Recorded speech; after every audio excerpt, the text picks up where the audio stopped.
ने कल नॉमिनेशन के बाद इंटरव्यू दिया हमारे न्यूज़ 18 इंडिया को, और उन्होंने साफ साफ ये कहा कि मैंने कभी हिंदू मुसलमान नहीं कहा है और अगर ऐसा करूंगा तो सार्वजनिक जीवन में रहने योग्य नहीं रहूंगा। आपकी प्रतिक्रिया?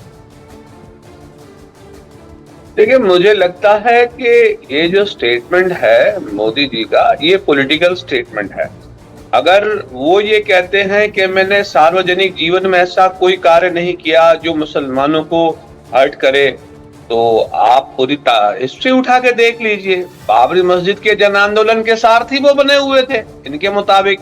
अब अगर इस तरीके की क्रिया प्रक्रिया पूरी उनकी तारीख में रही है, उसके बाद अगर वो ये कहते हैं कि जाहिर जीवन के योग्य नहीं रहूंगा, तो मुझे लगता है कि शायद उनको रिवर्ट जाना पड़ेगा। इस तरीके की कृत्य में जो उनके फोटो जो हैं, उसके मुताबिक इनको जाहिर जिंदगी में आना ही नहीं चाहिए।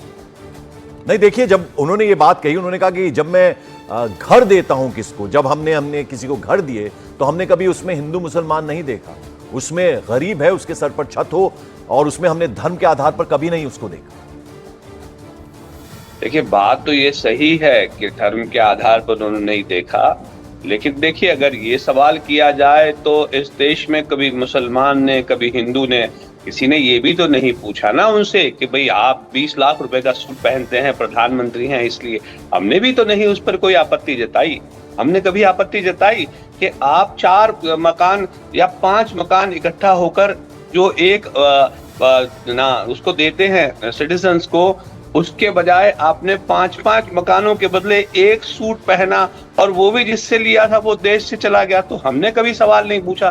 सवाल ये है कि देश की धरोहर को डिस्ट्रीब्यूट करना एक तरीके से वो उनकी जिम्मेदारी है। लेकिन जब देश के प्रधानमंत्री इस तरीके की बात करते हैं कि मैंने कभी भेदभाव नहीं किया, तो इसका मतलब ये निकल के आता है कि क्या आपकी मानसिकता में कहीं भेद है, इसलिए आप ऐसी बात कर रहे हैं। गुरु प्रकाश पासवान साहब हमारे साथ जुड़ रहे हैं। आप प्रोफेसर हैं, ऑथर हैं और बीजेपी के प्रवक्ता भी हैं। गुरु प्रकाश पासवान साहब, अभी आपने दानिश कुरैशी साहब को सुना। देखिए, प्रधानमंत्री ने कल न्यूज़ 18 इंडिया को नॉमिनेशन से पहले एक बड़ा इंटरव्यू दिया है, और उस पर उन्होंने जो बात कही है, आपकी उस पर प्रतिक्रिया हम जानना चाहेंगे, क्योंकि उन्होंने साफ तौर पर कहा कि मैंने हिंदू मुसलमान नहीं कहा है। नहीं, देखिए, स्पष्ट रूप से हम लोगों का ये मानना है, और ये ट्रैक रिकॉर्ड देखने की आवश्यकता है। पिछले 10 वर्षों में मैं दानिश जी की बातों को सुन रहा था। पिछले 10 वर्षों में जो देश में कम्युनल माहौल है वो इतना पीसफुल है।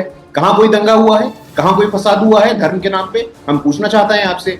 आप ये बताइए कि मुसलमान समाज की जो हमारी माताएं और बहनें हैं, आज 40% तक अधिक स्कूल में जा रही हैं, हायर एजुकेशन प्राप्त कर रही हैं। देखिए, जो पुरुष प्रधान मानसिकता है, जो पितृ सत्तात्मक मानसिकता है, जो ट्रिपल तलाक के समर्थक में मानसिकता है, जो धारा 370 की वजह से मुसलमान महिलाओं को कश्मीर में अधिकारों से वंचित रखने की मानसिकता है, हम उसके खिलाफ में हैं। प्रधानमंत्री जी ने स्पष्ट कहा है, देश के 140 करोड़ लोग हम संविधान को मानने वाले लोग हैं, और संविधान ये कहता है किसी प्रकार की धर्म हो, जाति हो, क्षेत्र हो, भाषा हो, किसी आधार पर कोई अत्याचार, कोई डिस्क्रिमिनेशन नहीं होना चाहिए।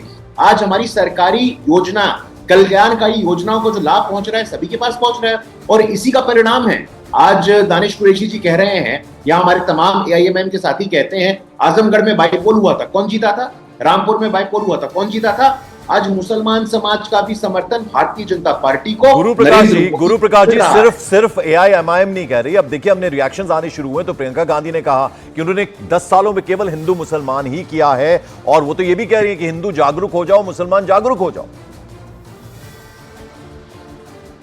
नहीं, देखिए, प्रियंका जी के विषय में हम लोग क्या बोले। प्रियंका जी और उनके पार्टी के जो नेता हैं, वो तुष्टीकरण करना चाहते हैं, और हम संतुष्टीकरण करना चाहते हैं। यही अंतर है कि एक तरफ अपीसमेंट की राजनीति है और एक तरफ स्कीम के सैचुरेशन की राजनीति है। हम सभी की बात करते हैं। जब प्रधानमंत्री कहते हैं, पंकज जी, सबका साथ, सबका विकास, सबका विश्वास, तो हम सबको साथ लेकर के चलने की बात करते हैं। आज तमाम ऐसे लोग हैं, इंडी गठबंधन के लोग हैं। मुसलमान समाज में गरीब की चिंता कौन करेगा? मुसलमान समाज में महिलाओं की चिंता कौन करेगा? मुसलमान समाज की शिक्षा की चिंता कौन करेगा? मुसलमान समाज में आधारभूत सुविधाओं की चिंता कौन करेगा?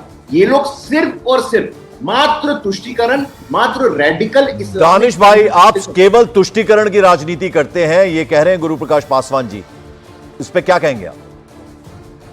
देखिए, मैं आपको एक बात बताऊं, गुरु प्रकाश पासवान जी ने उन तमाम चीजों की बातें कही जो कहीं ना कहीं आरएसएस का जो व्हाट्सएप यूनिवर्सिटी का जो एजेंडा है उस पर आपने सवाल पूछा, मोदी जी पर और मोदी जी की पूरी जीवन शैली पर और उनका मुसलमानों पे इंटरेक्शन पर। नहीं, उन्होंने लेकिन आपको 10 ये साल का बेचारे हिसाब जो किताब भी है, दिया है ना दानिश भाई, 10 साल का हिसाब किताब दिया ना आपको गुरु प्रकाश पासवान। अच्छा सुनिए, मैं आपको वही बता रहा हूँ, बात 10 साल के हिसाब की नहीं है।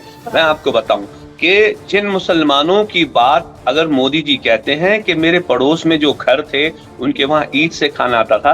देखिए, मैं गुजरात में रहता हूं, मैं आपको बताऊं, और गुजरात में मैंने उनका मुख्यमंत्री काल भी देखा है। मतलब जब हमारी संजीदगी में इजाफा हुआ तब हमको ये पता चला कि यहाँ पर किस तरीके का वातावरण है। ये इतनी ईद को इतनी सारी उनको खुशियां मिलती थी, चाहे क्या कहते हैं खाने के तौर पे या और मिठाइयों के तौर पे, दूसरे इनके यहाँ से भी त्योहार जाते होंगे। लेकिन आप देखिए, देश के प्रधानमंत्री पद पे जब वो बैठे उसके बाद ईद की वो ट्विटर आने लगा। उसके पहले के अगर आप ट्विटर भी देखेंगे तो ईद के दिन की खुशियां भी समेटने के लिए या बांटने के लिए एक ट्विटर तक नहीं आता था। उस ट्विटर से मुसलमानों का कोई भला होने वाला नहीं है, लेकिन ये चीजें दिखाती हैं कि देश में मोदी जी की किस तरह की मेंटालिटी एक राज्य ठीक, में हमारे साथ एक और मेहमान जुड़ के गए। दानिश भाई, मैं आता हूं आपके पास। हमारे साथ इस वक्त मुफ्ती शमून कासमी साहब हैं, आप चेयरमैन है उत्तराखंड मदरसा एजुकेशन बोर्ड के। सर, जो बातें दानिश जी कह रहे हैं वो आपने सुनी होंगी। उन्होंने कहा कि जब मुख्यमंत्री काल भी मैंने उनका देखा, उस वक्त तो ट्विटर भी इस तरह के नहीं आते थे। अब वो प्रधानमंत्री अब ये बातें करने लगे हैं। हालांकि प्रधानमंत्री ने बड़ी बात की, उन्होंने कहा कि ईद के मौके पर हमारे घर में तो खाना भी नहीं बनता था, मुस्लिम भाइयों के घर से खाना आया करता। माननीय प्रधानमंत्री ने बिल्कुल सही बात कही है। और श्री नरेंद्र मोदी जी एक ऐसे व्यक्ति, आज भी आपके चैनल पे उन्होंने कहा कि मेरा किसी राजघराने से ताल्लुक नहीं है, वो एक साधारण घर से निकल करके आए हैं। उन्होंने तमाम परेशानियां देखी हैं, उन्हें मालूम है वो भेदभाव, उन्होंने पूरे 10 साल के कार्यकाल के अंदर कोई भेदभाव नहीं हुआ है। सबका साथ, सबका विकास, सबका विश्वास, सबका प्रयास।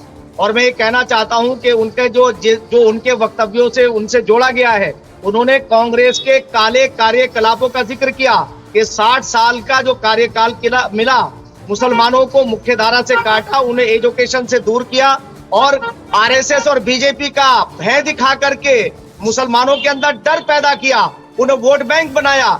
इस सरकार का कार्यकाल और माननीय प्रधानमंत्री जी का कार्यकाल ऐसा सुनहरे शब्दों से लिखा जाएगा कि इतिहास लिखेगा कि किसी के साथ कोई भेदभाव नहीं हुआ है। मैं उत्तराखंड राज्य की बात करूं तो वहां मदरसों को मुख्य धारा से जोड़ करके हमारे माननीय मुख्यमंत्री श्री पुष्कर सिंह धामी जी ने एक ऐसी मिसाल कायम की है कि मुसलमानों को वो सौगात दी है मदरसों के बच्चों को। आज हमारी परीक्षाएं चल रही हैं, मैं रुद्रपुर से बोल रहा हूं, परीक्षाओं के प्रशिक्षण के लिए, निरीक्षण के लिए आया हूं। मैं कहना चाहता हूं कि माननीय प्रधानमंत्री श्री नरेंद्र मोदी जी का जो